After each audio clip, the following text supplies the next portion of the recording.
Il s'agit, premièrement, le dossier de construction et la réhabilitation pour la période allant de 2011 à 2016 de 26 infrastructures de sport à travers le pays, ainsi que le gazonnage de 14 parcs sportifs.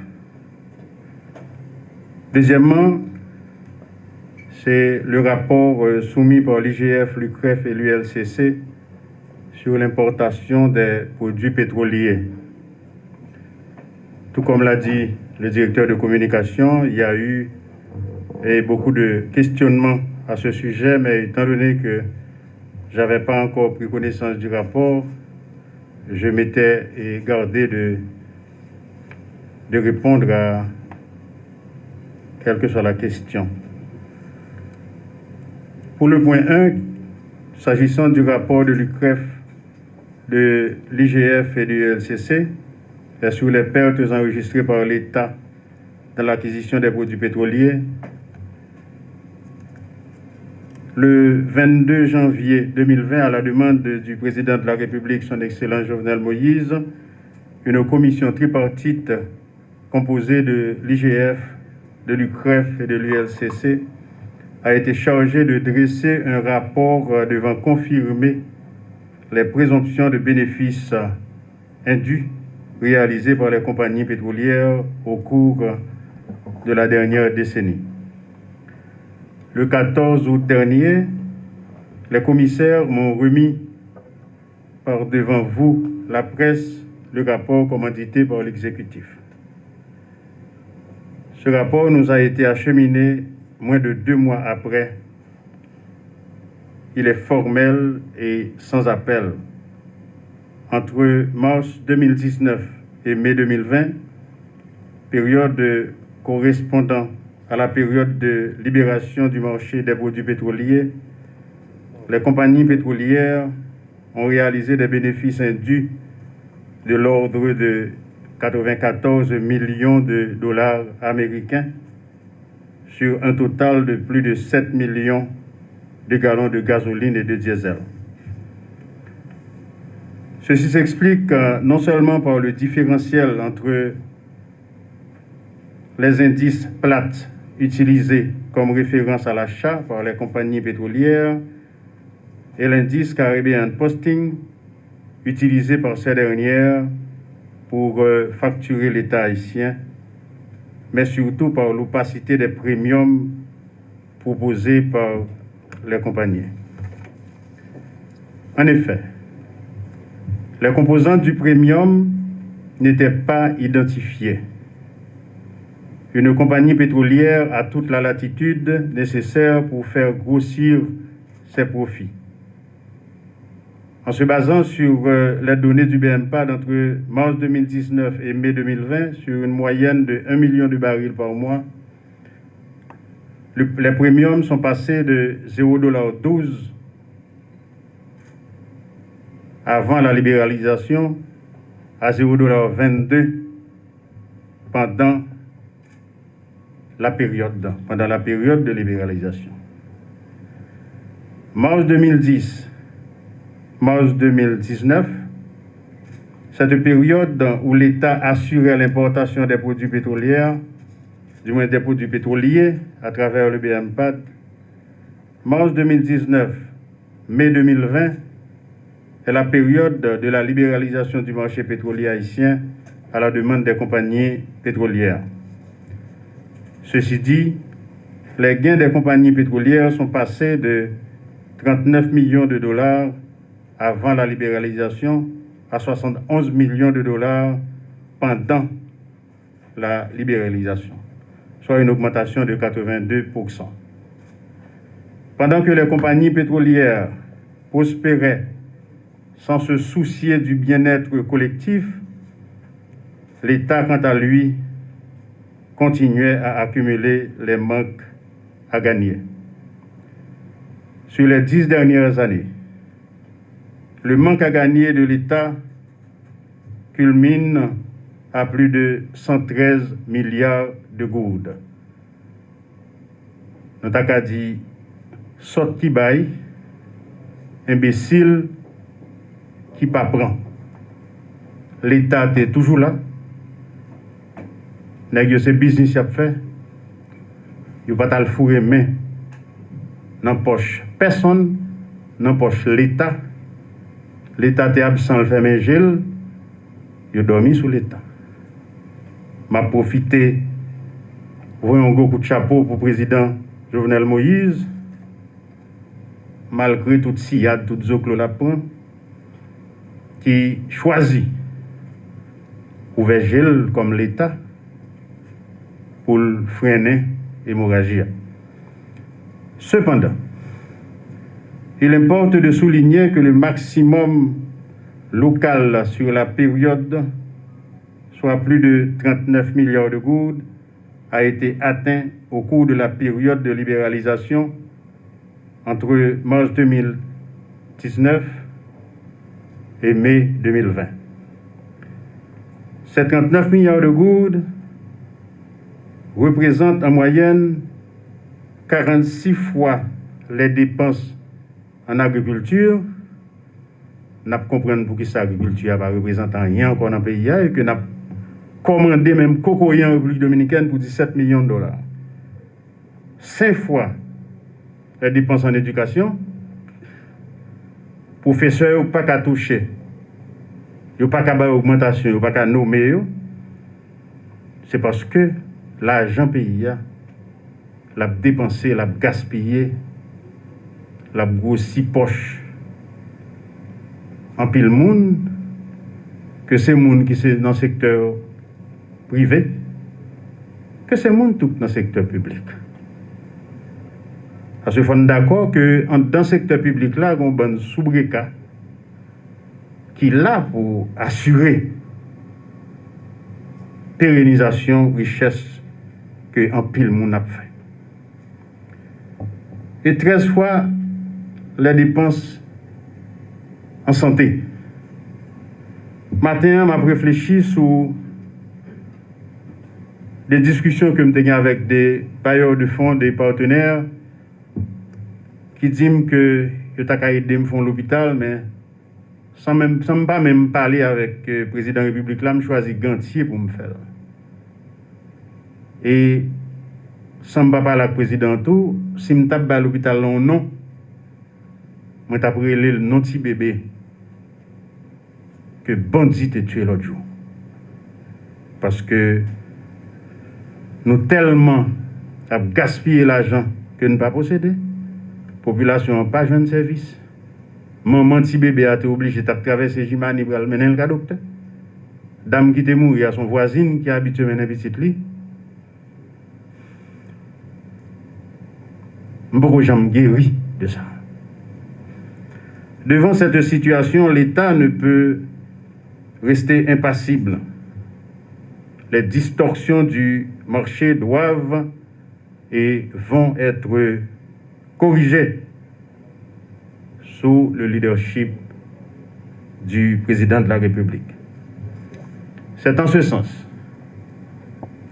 que le rapport recommande le renforcement des capacités du BMPAD, la transparence au niveau des prix des produits pétroliers.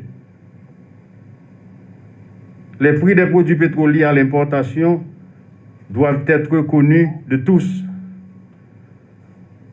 Parce que l'affaire pétrole, ça, son chaîne de perte. Si je besoin d'acheter du riz ou bien poids ou bien l'huile pour manger, je vais juste taper ça sur Google, je vais voir le prix du riz, prix poids. Et le ça, je choisi qu'on est qui prix m'a choisi et l'on vient vendre du riz facilement, je vais qui bénéfice ou fait. Gaz ça pas comme ça. Son bagage qui est extrêmement opaque. Et ce n'est pas pour Haïti seulement, mais pour tous les pays du monde. Sauf que l'autre pays, l'État l'ouvre. L'accès par l'État via le ministère de l'Économie et des Finances aux différentes bases de données relatives aux indices utilisés. La suppression des intermédiaires lors des importations. Président Gonjan Reléoui et Monsieur Pourcentage. Parce que ça, l'État gagne, il pas acheter directement. Je ne sais pas. Moi, je peux acheter directement en tant qu'individu. Ça, l'État gagne, il pas faire.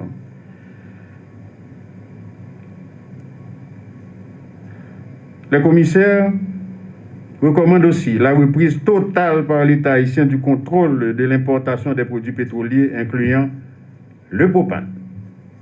Moi, quand je monté là, je suis un petit bonbon, je suis plein. Je me suis payé $85, alors 400 et quelques euros. Et l'autre jour, là, je me passais, il était payé 750 euros pour le plein. Même petit bonbon. L'augmentation de la capacité de stockage des produits pétroliers, c'est un produit sensible et stratégique. L'approfondissement de l'enquête sur toute autorité compétente aux fins de fixer la responsabilité pénale des personnes physiques et morales. Ça, les concernés produits pétroliers, on y a dans le deuxième point, qui concerne les infrastructures sportives construites dans le cadre de Petro-Caribé. Mais avant de m'entrer dans ce point, ça m'a salué l'ex-sénateur Ronald Larèche sous Traxa.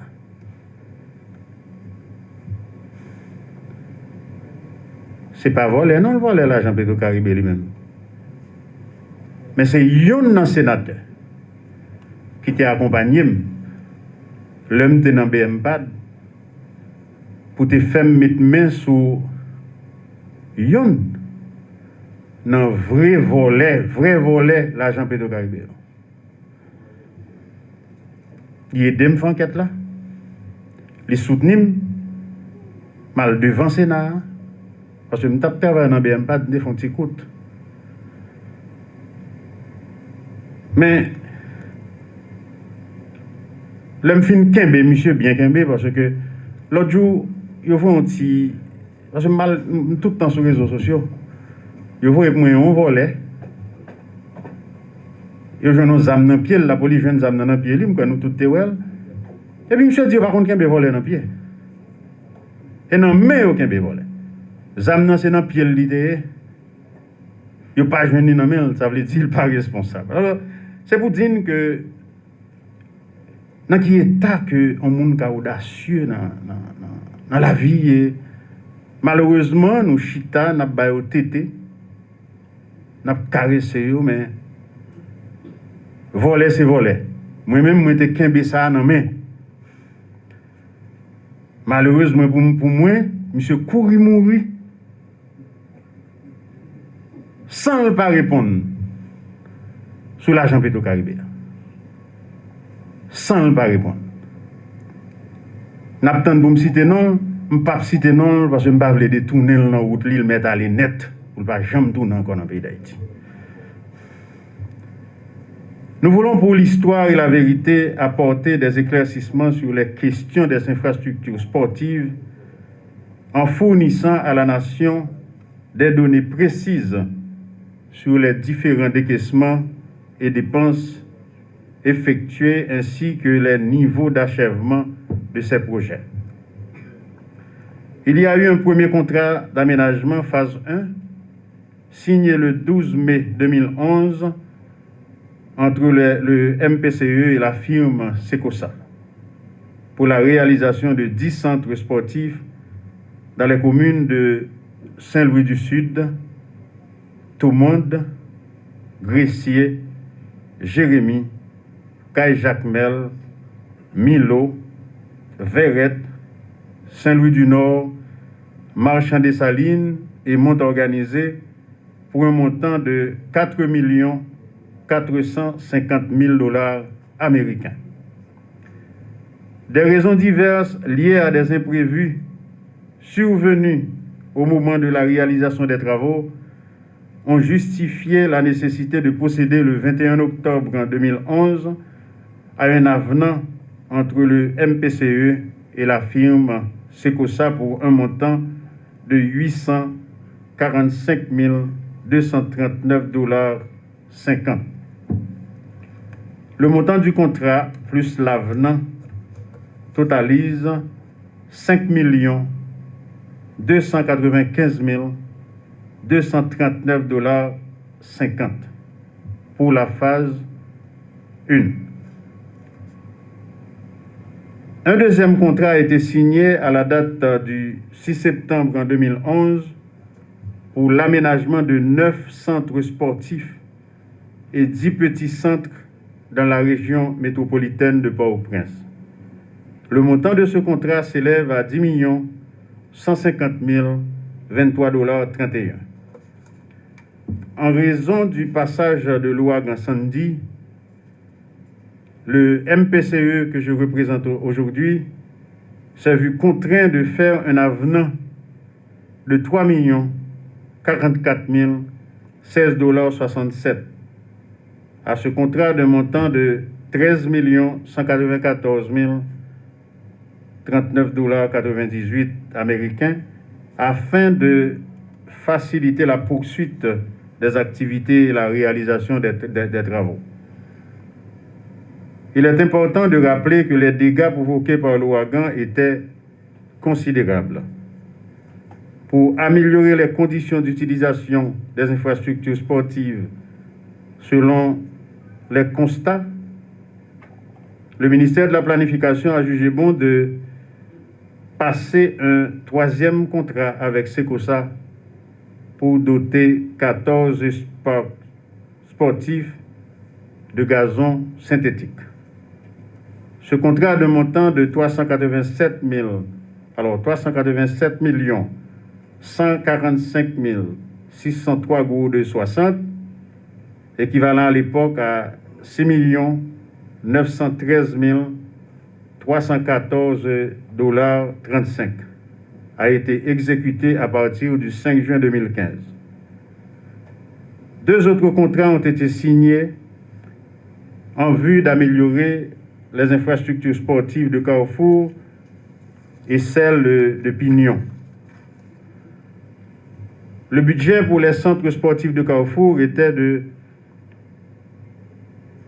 1 200 000 $ américains, tandis que celui de Pignon s'élevait à 1 600 000 $ américains. Secosa et le Comité olympique haïtien avaient la charge des travaux d'amélioration de ces centres. Le montant des deux phases, 1 et 2, incluant les centres de Carrefour et de Pignon, s'élève à 21 289 279,48 $ américains. Le 9 juillet 2012, le MPCE a signé un troisième contrat avec les firmes Adam Rofi pour la construction de 5 centres sportifs. Ces travaux, complètement achevés, a été financé à hauteur de 10 476 700 $ américains. Les centres et les parcs sportifs ont été majoritairement améliorés suite à la réalisation de ces travaux. C'est ce qui explique d'ailleurs que le montant des contrats, soit 38 679 293,80 $ américains, n'a pas été entièrement décaissé. Et il convient de noter qu'avec la balance des 5 683 650,72 $ enregistrés dans les comptes dédiés, il était possible à l'époque de mettre tous les centres à point dans les temps d'exécution impartis. Ceci résume l'essentiel des informations relatives à l'aménagement des infrastructures de sport et le gazonnage synthétique des parcs sportifs financés à partir des fonds Petro-Caribé. J'en profite pour remercier la Cour supérieure des comptes et du contentieux administratif pour m'avoir envoyé le dernier rapport hier après-midi. C'est un rapport assez volumineux que je n'ai pas encore eu le temps de lire. Mais j'espère que ce rapport pointe clairement du doigt les vrais dilapidateurs, bon, t'as qu'à dire volets, vrais volets, les vrais dilapidateurs des fonds de Petro-Caribé, car le pays en a grand besoin pour renforcer l'agriculture, augmenter la production nationale, faire les projets électriques, agir en santé et en éducation. Après avoir reçu le rapport, j'ai convoqué en urgence un conseil de gouvernement à l'extraordinaire au cours duquel j'ai instruit tous les ministres de prendre connaissance de ce rapport dans un bref délai, chacun en ce qui le concerne, en vue de fournir toutes les explications nécessaires, comme l'a fait le ministère de la Planification et de la Coopération externe pour les parcs sportifs. Tous les documents doivent aussi être disponibles aux besoins et à la disposition du grand public. Plus précisément, le Sénat de la République qui siège en permanence, parce que le rapport a été remis au Sénat de la République. Le Sénat peut appeler n'importe qui à n'importe quel moment pour venir fournir des éclaircissements sur le rapport de la Cour supérieure des comptes.